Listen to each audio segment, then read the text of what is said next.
Bonjour à tout le monde, je vous retrouve pour un temps d'échange avec aujourd'hui Monsieur Jean Levadou. Bonjour Monsieur Levadou, Bonjour Monsieur l'abbé, vous allez bien? ça va très bien. Magnifique. On s'est dit tout à l'heure que le temps était en train de changer, mais chez nous, c'est le beau fixe à l'intérieur. Et le beau fixe, pourquoi? Parce que vous m'avez contacté il n'y a pas très longtemps pour me dire que vous étiez secrétaire d'une association, l'association que sans doute vous connaissez déjà, ou en tout cas la plupart d'entre vous, la France Prie.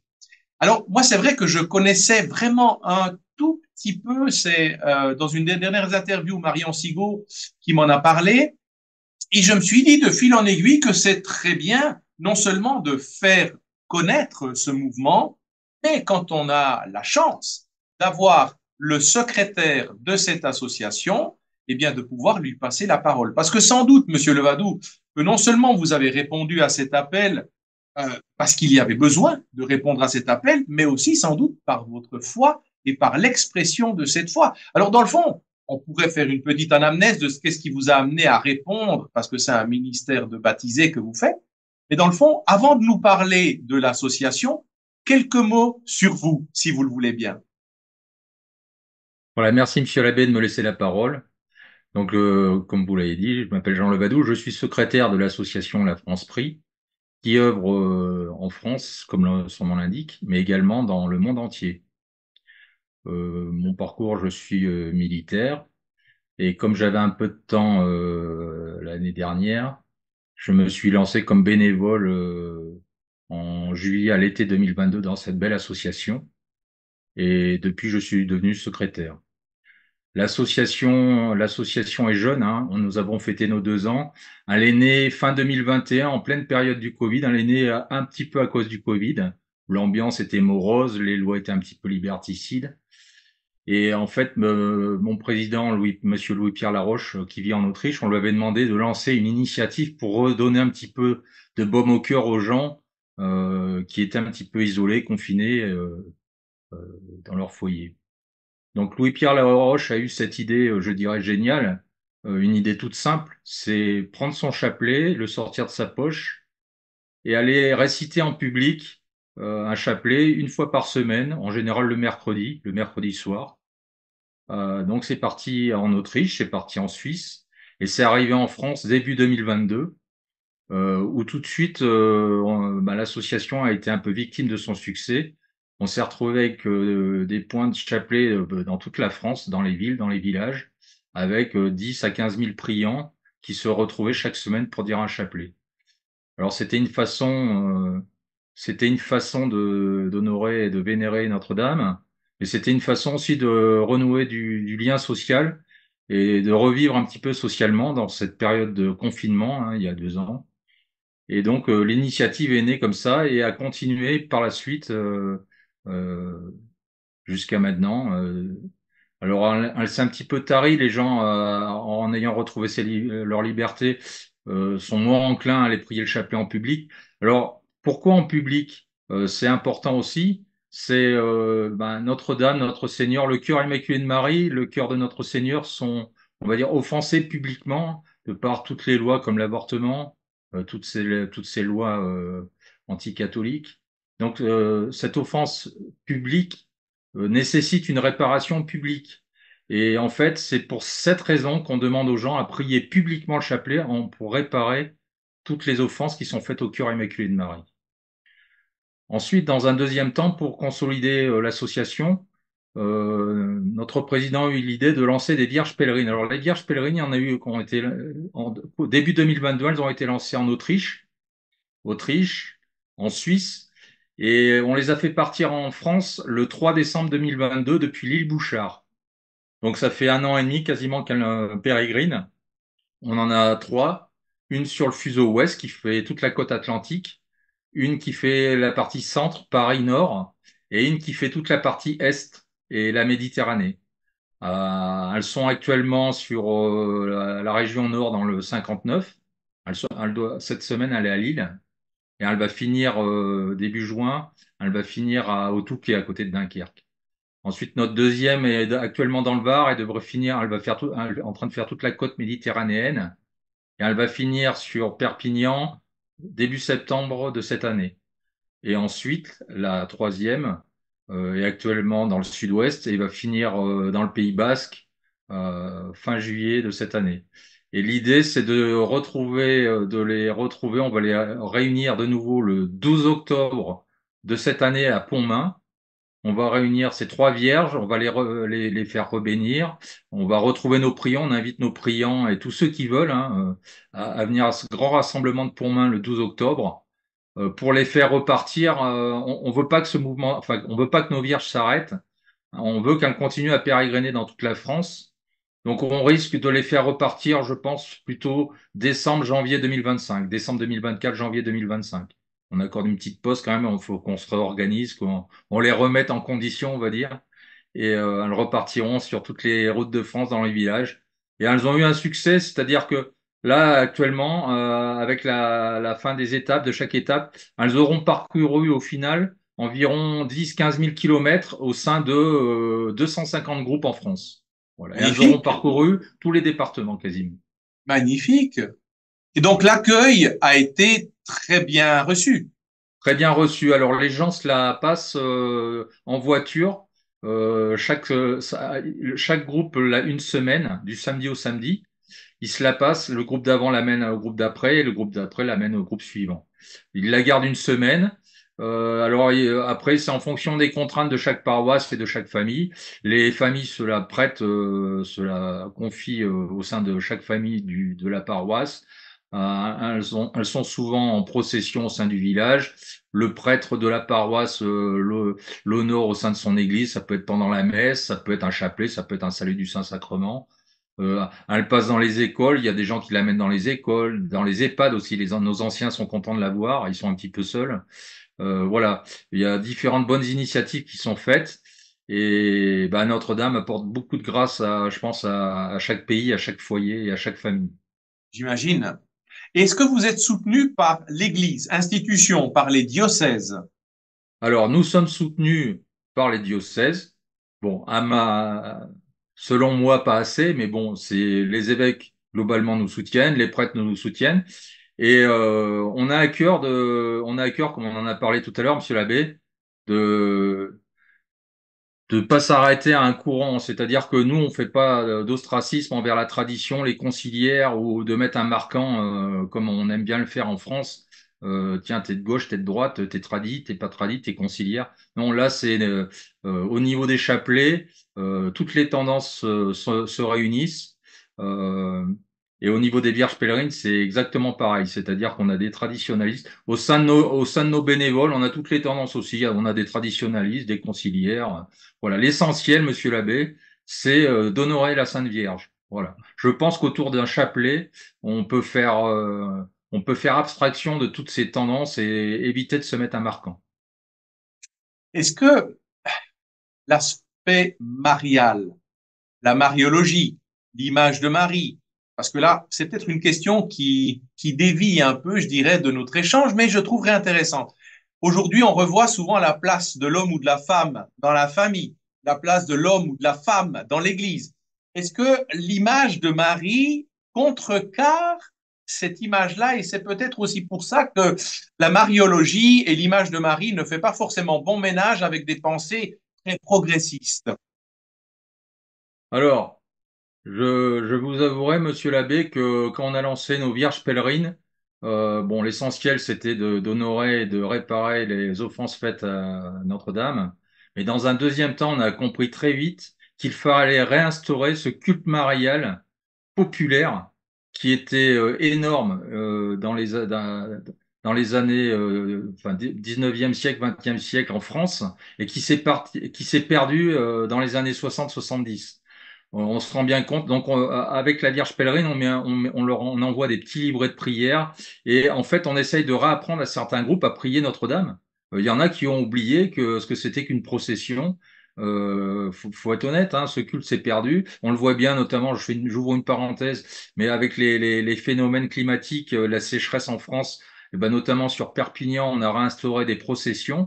En fait, tous ces cultes populaires qui ont été mis au placard, tous ces saints qui ont été mis au placard, et ben sont de nouveau honorés. Et on se rend compte que avec la Sainte Vierge, ça a été pareil dans les années 60-70. On a perdu, alors pour faire, on se le disait, monsieur l'abbé, est-ce que c'était par peur, pour faire plaisir à nos amis protestants? Je sais pas, mais en fait, il est important désormais de relancer, tout passe par Marie. Hein, c'est pas moi qui vais vous apprendre que le premier miracle de notre Seigneur est passé sur une demande faite à la Sainte Vierge, la demande a été faite via Notre-Dame. Donc toutes nos prières, c'est la plus grande. Toutes nos prières doivent passer par Marie pour atteindre le cœur de notre Seigneur.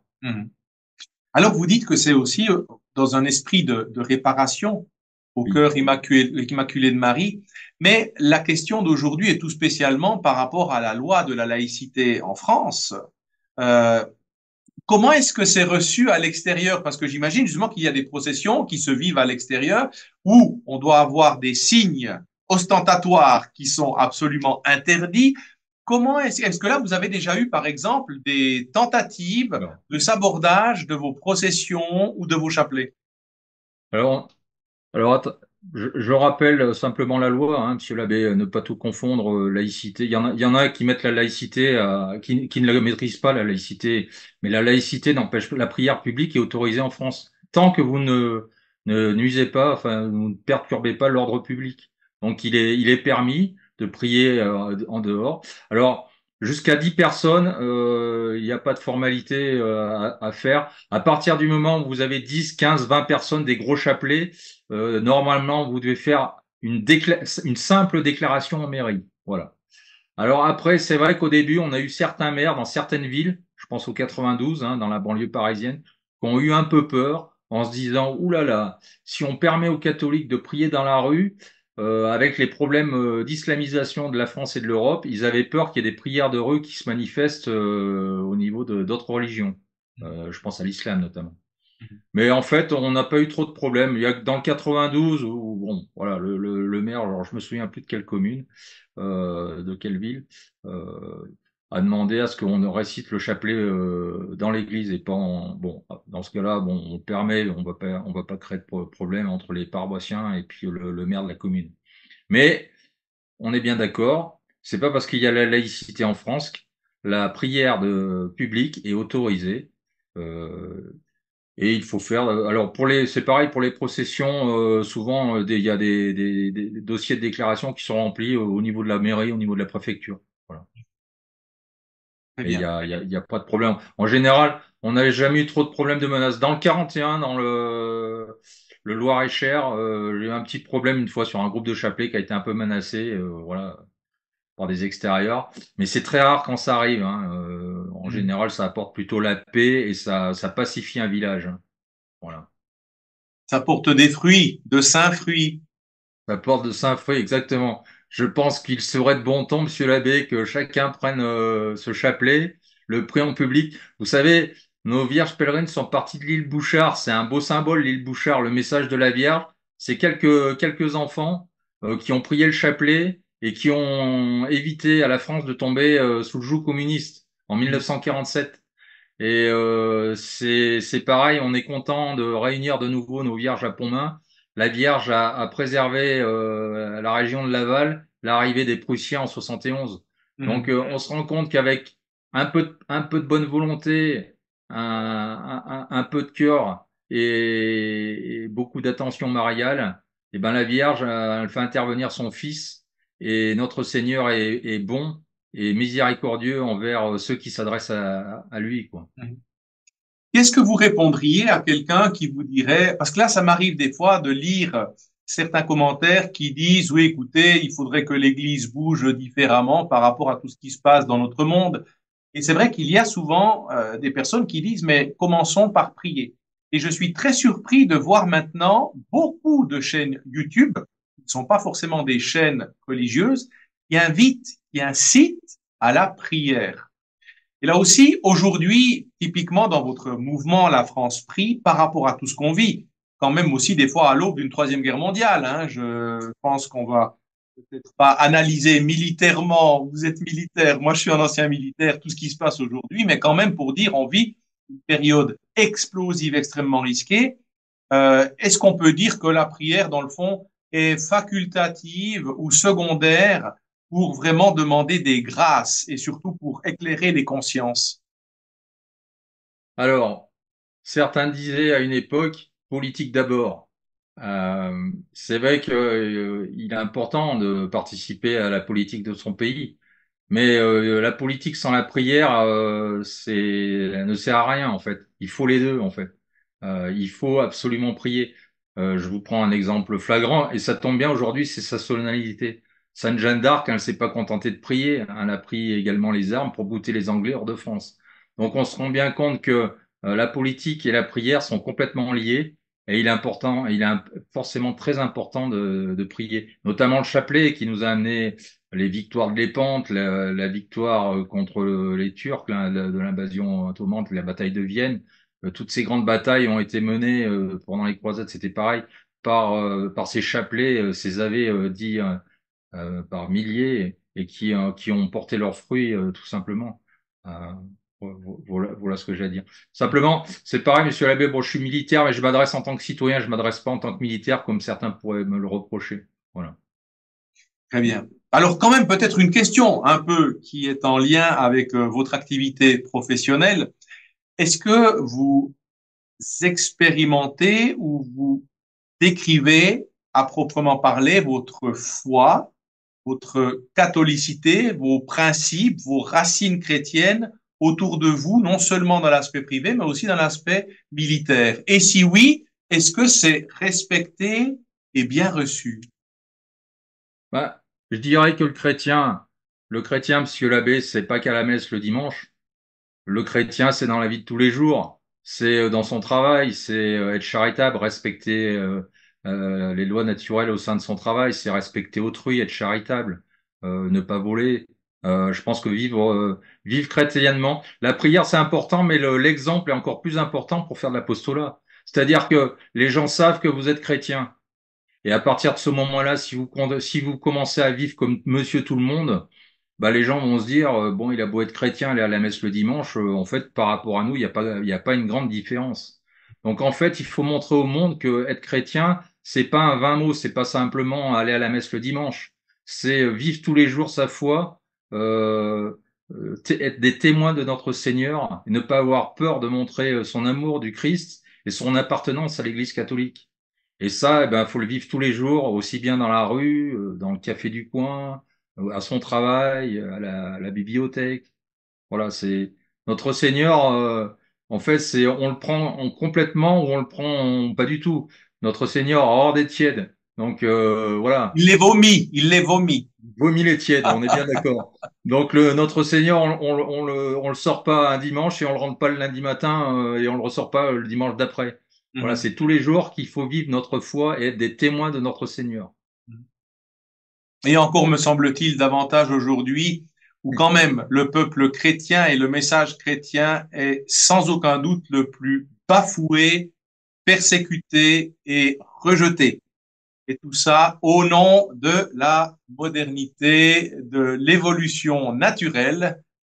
Moi, Et ce chiffre, à chaque fois qu'on ressort, quand on célèbre les églises d'Orient, enfin, c'est ce chiffre d'1 milliard de chrétiens, et sur 1 milliard, c'est 300 millions de persécutés, quoi, hein. Notamment en Afrique et en Amérique du Sud, en République démocratique du Congo, au Nicaragua, c'est impressionnant. Je dirais qu'on est des catholiques pépères en Europe, comparé à ces catholiques africains ou ces catholiques en Amérique du Sud. Je pense à l'Extrême-Orient, en Asie aussi également, où ils sont persécutés. ouais. Donc ces gens-là, prenez le cas même en Chine, hein, prenez la Chine. Donc bon, on est quand même tranquille en Europe. Est-ce que ça durera? On voit bien toutes ces lois un petit peu anticatholiques qui se mettent en place. Voilà, il y a une espèce de mondialisme qui se met en place tranquillement mais sûrement, et qui on se rend bien compte que il peut y avoir dans les années qui viennent des temps un peu plus durs que ce qu'il en est actuellement, hein. Je pense Mais si notamment c'est un... à la Oui. liberté. Quand je vois que il y a un prêtre récemment bah, qui est sur YouTube, l'abbé Raffray, qui s'est fait attaquer parce que pour avoir simplement parce qu'il a simplement dit la doctrine de l'Église, il s'est fait accuser d'homophobe. Bon, après, il a eu gain de cause au tribunal, mais on se rend compte que chaque jour, il y a une espèce de pression qui se met en place contre les catholiques Mhm. et contre la liberté de parole. Et en même temps, c'est pas nouveau. J'en parlais encore en chair ce matin. Je crois que si aujourd'hui on a un message d'église ou une homélie qui séduit les idées de ce temps, qui trouve, on peut dire, grâce aux yeux de ce temps, c'est qu'on est à côté du message divin. Parce que on a vu à toutes les époques, Jésus le premier en avait les frais dans son incarnation, que on s'oppose automatiquement aux valeurs du monde, aux principes du monde, et ma foi, tous les martyrs en sont les vivants exemples. Donc aujourd'hui, c'est ça où on doit faire un choix, et je pense que c'est très beau aussi, et ça nous rattache à notre thématique d'aujourd'hui, que la France prie. On prie avec fierté à l'extérieur, non pas pour provoquer, pour être prosélyte, mais pour se dire, j'extériorise ma foi, au nom de ma foi, je me mettrai peut-être en danger, mais à un moment donné, je pense que ton oui soit oui et ton non soit non. Et je pense que ça, aujourd'hui, c'est quelque chose de très important. Monsieur Levadou, par rapport à votre mouvement dont vous êtes secrétaire, on peut déjà vous souhaiter longue vie à ce mouvement, encore un très beau développement parce que il s'est sans doute initié à la période Covid, mais sans doute que la Vierge et la Vierge pèlerine et les chapelets doivent être récités de manière incessante et non seulement au mois de mai et d'octobre, mais toute l'année. Par rapport à l'Église, aujourd'hui, quel serait votre souhait? Est-ce qu'on a quelque chose à faire pour tenter de vous soutenir encore davantage, de vous relayer? Quelqu'un qui dirait, bien moi j'ai envie de mettre vraiment la main à la charrue pour pouvoir aussi faire quelque chose. Qu'est-ce qu'on peut faire encore pour vous aider dans ce mouvement-là? Alors tout simplement, alors je rappelle, on a un site internet, c'est lafranceprix.org. Vous avez une carte interactive, vous pouvez voir où sont les lieux de chapelet et vous pouvez créer vous-même votre chapelet si vous en avez pas sur le lieu où vous habitez. Le deuxième temps, c'est, je dirais à tous nos évêques et à tous nos prêtres, soutenez-nous. Alors, je suis content parce qu'il y a forcément certains prêtres qui sont étonnés qu'on prie le chapelet dans le public et pourquoi on prie pas au sein de l'Église. Bon, après, du coup, ça a relancé quand même, quand ils ont vu ces groupes qui perduraient devant leur église, ils ont réinstitué des chapelets au sein de leur paroisse. Il y en a d'autres qui ont réinstauré la messe du premier samedi du mois, d'autres qui ont réinstauré la messe du premier vendredi du mois, pour honorer le Sacré-Cœur également. Euh, je dirais à tous ces prêtres, c'est pas, comme vous dites, c'est pas une lubie de la France Prie de prier en public, hein, c'est pas pour se faire plaisir, c'est pour surtout réparer publiquement toutes ces offenses. Et on se doit de faire un témoignage public, même si c'est très bien. On n'est pas non plus idiot. On sait s'adapter notamment au climat hivernal. Comme on a beaucoup d'anciens qui prient le chapelet dehors, l'hiver ils vont au chaud. Et ça, moi le premier, quand il pleut et quand il fait trop froid, je rentre dans une église pour dire le chapelet le mercredi soir à 18 heures. Voilà. Donc, je voudrais dire à tous ces évêques, à tous ces prêtres, mais il y en a beaucoup qui nous soutiennent. Allez-y, faites-nous connaître, incitez vos paroissiens à reprendre leur chapelet et réciter le chapelet, c'est important. Ne vous contentez pas d'aller à la messe du dimanche ou du samedi soir. Entre parenthèses, je rappelle que la messe, c'est plutôt le dimanche. Le samedi, ça reste, entre guillemets, un petit peu l'exception. Mais c'est bien la messe dominicale à laquelle on doit assister. Donc voilà, donc soutenez-nous, allez sur notre site, inscrivez-vous. On a un canal Telegram aussi, la France Prix. On est sur les réseaux sociaux, on est sur Instagram, sur Telegram et sur Facebook. Voilà. On est sur YouTube également. Et moi, encore une fois, Monsieur l'abbé, j'ai très apprécié cet échange. Si tous les prêtres étaient comme vous, euh, ça irait bien sur cette planète. Alors écoutez, on est tous un maillon. Pour moi, le maillon du chapelet, c'est ça. Et mon chapelet, je l'ai toujours avec moi. Et je pense qu'aujourd'hui, c'est une très belle arme. Et arme à destination divine et non pas à destination fatale dans le mauvais sens du terme, mais destination divine. Et je pense qu'aujourd'hui, simplement, on doit se rattacher à ce qui fonde la tradition de notre Église. Le Seigneur sur sa croix a dit, voici ton fils et voici ta mère. Aujourd'hui, c'est notre maman des cieux et on sait qu'elle intercède et qu'elle lutte à nos côtés matin, midi, soir et la nuit. Donc, on doit se relayer et c'est très important. Et pour moi, c'est simplement une mission qui est absolument la mission principale de s'unir dans la prière et surtout la prière à Marie. Elle est pleine de grâce et c'est elle qui a quand même mis au monde notre Sauveur. Donc, pour moi, c'est fondamental. Et en tout cas, je vous remercie beaucoup, Monsieur Levadou, d'être un militaire, non seulement dans le cadre professionnel, mais aussi dans le cadre de l'Église et pour la défense de la foi. Je vous remercie beaucoup, monsieur l'abbé. Avec grand plaisir. Et je vous invite, et on va conclure par ça, à redire ensemble, je vous salue Marie, pleine de grâce, le Seigneur est avec vous. Vous êtes bénie entre toutes les femmes, et Jésus, le fruit de vos entrailles, est béni. Sainte Marie, Mère de Dieu, priez pour nous pauvres pécheurs, maintenant et à l'heure de notre mort. Amen. Monsieur Levadou, le meilleur à vous, je me confie à votre prière et je continuerai d'être uni par la prière à tout votre mouvement. Merci, monsieur l'abbé. Merci. Et que celui qui a des oreilles entende.